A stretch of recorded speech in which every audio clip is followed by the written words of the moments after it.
Hujan gerimis berubah menjadi deras, menghantam genteng tua SMA Nusantara dengan irama monoton. Perpustakaan yang biasanya ramai kini sunyi mencekam, hanya menyisakan Arini, Remi, dan Bima. Lampu neon di atas meja belajar mendengung samar, berkelap-kelip seperti sekarat. Jam dinding berdetak berat, pukul 8:05.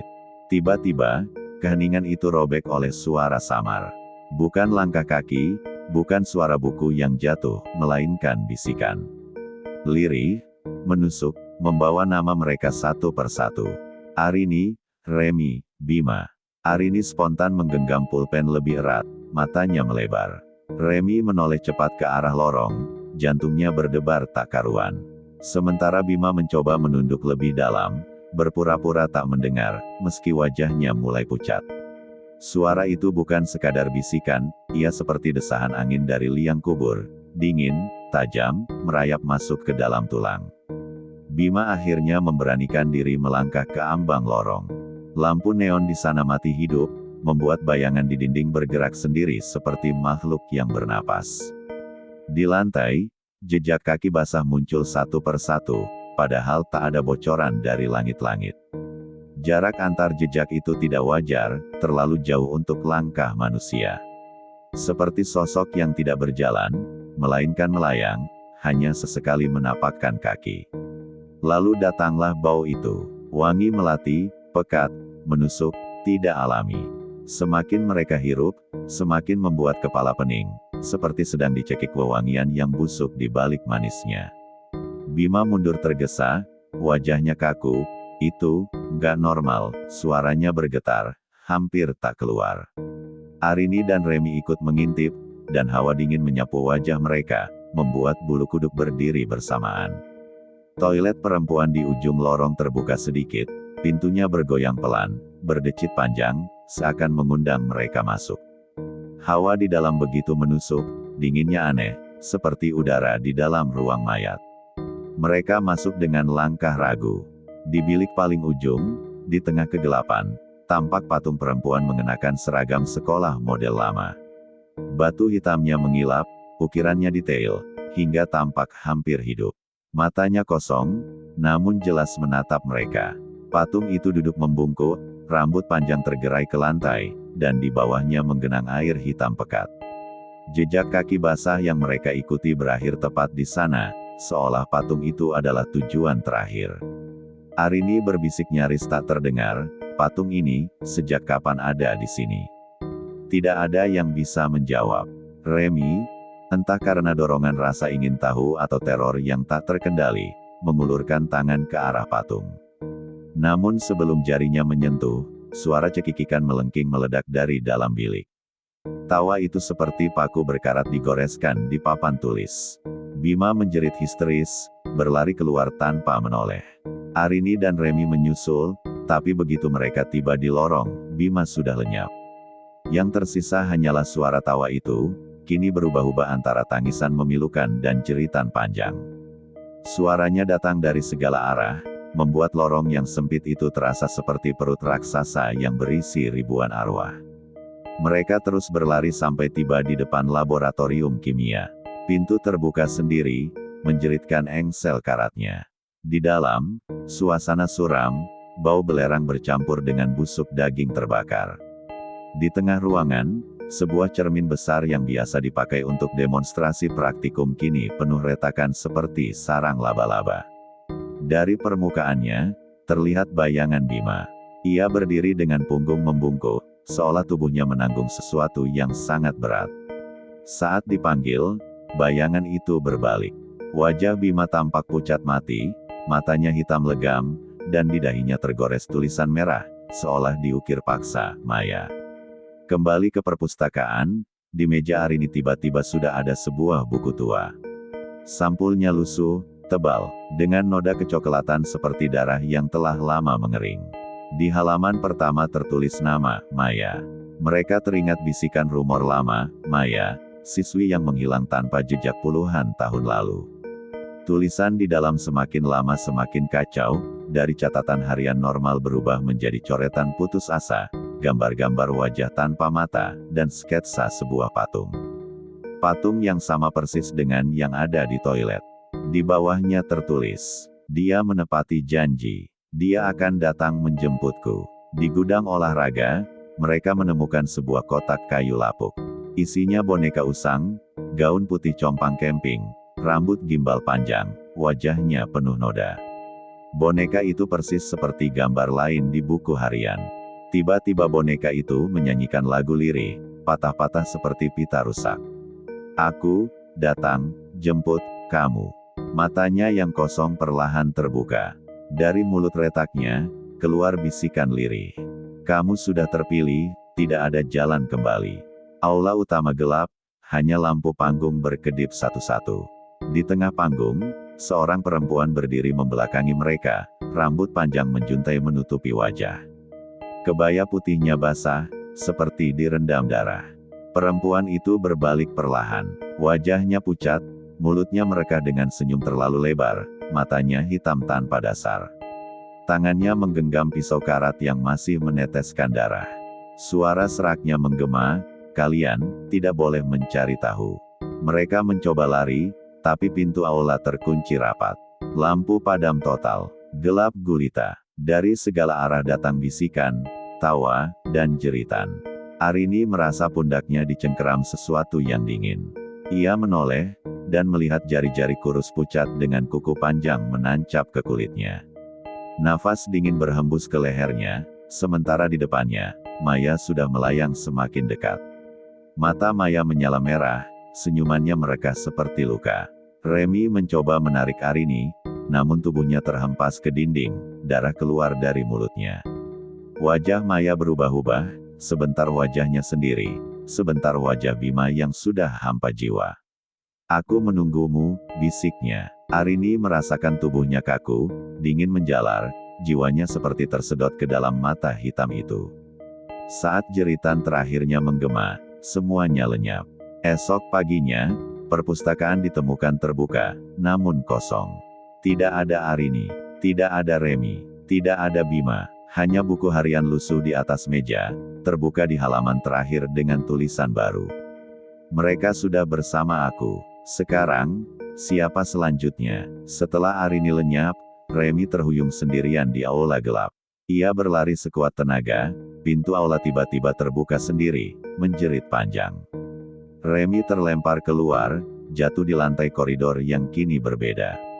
Lorong itu tidak lagi seperti SMA Nusantara yang ia kenal. Dindingnya basah berlumut, lampu neon hanya tinggal kabel-kabel menjuntai, dan di papan nama kelas tertulis dengan cat merah, "Kelas Maya." Suara-suara murid bercampur tangisan lirih terdengar dari dalam kelas. Saat Remy mendekat, pintunya terbuka, memperlihatkan puluhan meja berdebu. Di setiap meja duduk sosok murid tanpa wajah. Kepalanya menunduk, mengetuk meja dengan ritme yang sama, tok, tok, tok. Remy masuk ke kelas itu dengan langkah gemetar. Di papan tulis tergurat kalimat aneh, berulang-ulang. "Jangan terlambat, jangan menolak, jangan melawan." Di salah satu meja, Remy menemukan buku catatan yang masih baru. Namun saat dibuka, halaman-halamannya penuh dengan tinta hitam kental, seperti darah yang mengering. Di setiap lembar, hanya ada satu kalimat. "Maya sudah kembali." Begitu ia membaca keras kalimat itu, seluruh murid tanpa wajah serentak menoleh kepadanya. Suara tulang leher berderak memenuhi ruangan. Remy berlari keluar kelas, namun koridor seakan tak berujung. Ia terus berlari, tapi jendela-jendela yang dilaluinya selalu sama. Memperlihatkan kegelapan pekat di luar, seolah sekolah itu melayang di tengah kekosongan. Di setiap langkah, ia mendengar suara langkah lain yang mengikuti. Kadang satu, kadang dua, kadang ratusan. Suara itu datang semakin dekat, meski saat menoleh tidak ada siapapun. Aroma melati kembali menyeruak, semakin pekat hingga membuatnya muntah di lantai. Namun muntahannya bukan cairan biasa, melainkan kelopak bunga melati yang segar bercampur darah segar. Akhirnya Remy menemukan sebuah pintu lain, ruang guru. Namun begitu dibuka, ruangan itu tak seperti yang ia kenal. Semua kursi tersusun rapi, tapi di atasnya duduk sosok guru dengan wajah membusuk, matanya kosong.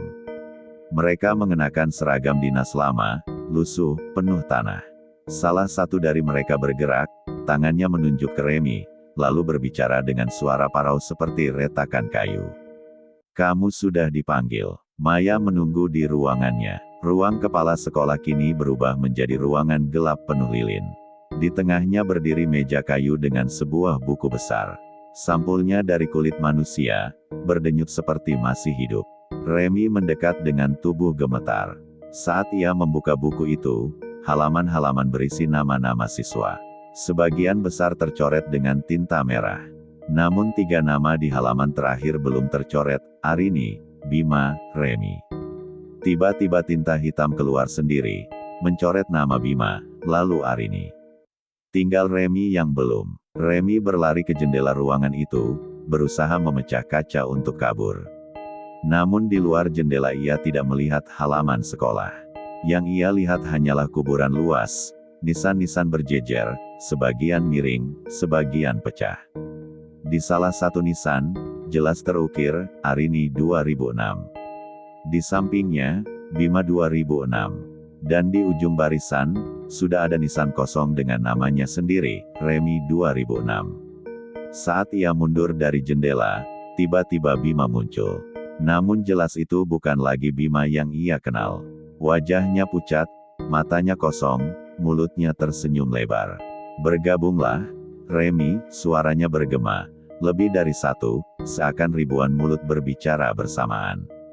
Tubuhnya melayang, darah menetes dari ujung jarinya. Remy mencoba berlari, tapi pintu ruangan terkunci. Bima menghampirinya, tangan dinginnya hampir menyentuh wajah Remy. Dari lantai ruangan, muncul genangan air hitam. Dari dalamnya, sosok Maya perlahan keluar. Rambut panjangnya menutupi wajah, tubuhnya kurus, kebayanya compang camping, kulitnya membiru seperti mayat tenggelam. Di tangannya, ia membawa pisau karat yang sama. "Malam ini, lengkap sudah," ucapnya, suaranya serak dan penuh kebencian. Remy merasakan tubuhnya ditarik ke bawah, ke dalam air hitam itu, seolah lantai sekolah berubah menjadi sumur tak berdasar. Remy menjerit sekuat tenaga, suaranya menggema ke seluruh sekolah, namun tak ada yang bisa mendengar. Di luar, sekolah tetap terlihat normal, penjaga malam yang sedang ronda hanya melihat lampu perpustakaan padam. Namun di dalam, Remy merasakan dirinya ditelan ke dalam gelap. Wajah Maya semakin dekat, matanya merah menyala, senyumnya mereka terlalu lebar hingga hampir membelah wajah. "Lihat, kau akhirnya menepati janji," bisiknya. Keesokan paginya, guru-guru menemukan perpustakaan berantakan. Buku-buku berserakan, kaca pecah, dan ada genangan air hitam di lantai yang tak pernah kering. Tidak ada satupun tanda Arini, Bima, maupun Remy. Yang tersisa hanyalah buku harian lusuh dengan halaman baru yang tidak ada sebelumnya. Di halaman itu tertulis dengan tinta merah. 3 sudah kupetik, kursi kosong sudah terisi. Namun sekolah ini haus jiwa, dan ia akan terus memanggil. Maya tak pernah pergi. Maya menunggu. SMA Nusantara pun kembali beraktivitas seperti biasa, seolah tak ada yang hilang. Hanya saja, setiap malam, jika seseorang melewati lorong tua di dekat perpustakaan, mereka akan mendengar suara samar. Memanggil nama mereka, satu persatu. Oke, saya buatkan epilog tambahan agar kisahnya terasa lebih kelam, membuka kemungkinan cerita ini berlanjut ke generasi berikutnya. 3 bulan setelah hilangnya Arini, Bima, dan Remy, sekolah itu kembali berjalan normal. Guru-guru tidak pernah membicarakan kehilangan itu dengan jelas, hanya menutupnya dengan alasan klasik, pindah sekolah mendadak. Namun gosip tetap menyebar. Murid-murid berbisik bahwa mereka hilang di malam hujan, dan sampai sekarang, perpustakaan tua tidak pernah lagi dibuka. Hingga suatu pagi, seorang siswi baru bernama Lestari masuk ke kelas 11 IPA 2. Ia pendiam, rambut panjangnya selalu menutupi sebagian wajah. Saat guru memperkenalkannya, suasana kelas mendadak dingin, lampu neon berkelip aneh. Yang lebih ganjil, begitu Lestari duduk, bangku kosong yang selama ini dibiarkan tak terpakai di pojok kelas tiba-tiba berdecit, seperti ada yang duduk bersamanya. Beberapa murid menoleh, dan bersumpah mereka melihat sekilas bayangan Arini duduk di sana, menatap lurus tanpa mata. Hari-hari berikutnya, gangguan kecil mulai muncul. Bau melati tiba-tiba menyeruak saat pelajaran berlangsung. Buku catatan siswa lain ditemukan penuh coretan kata yang sama, Maya. Suatu malam, Lestari iseng kembali ke perpustakaan yang terkunci. Aneh, gembok tua itu terbuka dengan mudah, seolah memang menunggunya. Di atas meja panjang berdebu, tergeletak buku harian lusuh. Lestari meniup debunya, membuka halaman terakhir. Tulisan merah pekat di sana seakan baru ditorehkan semalam.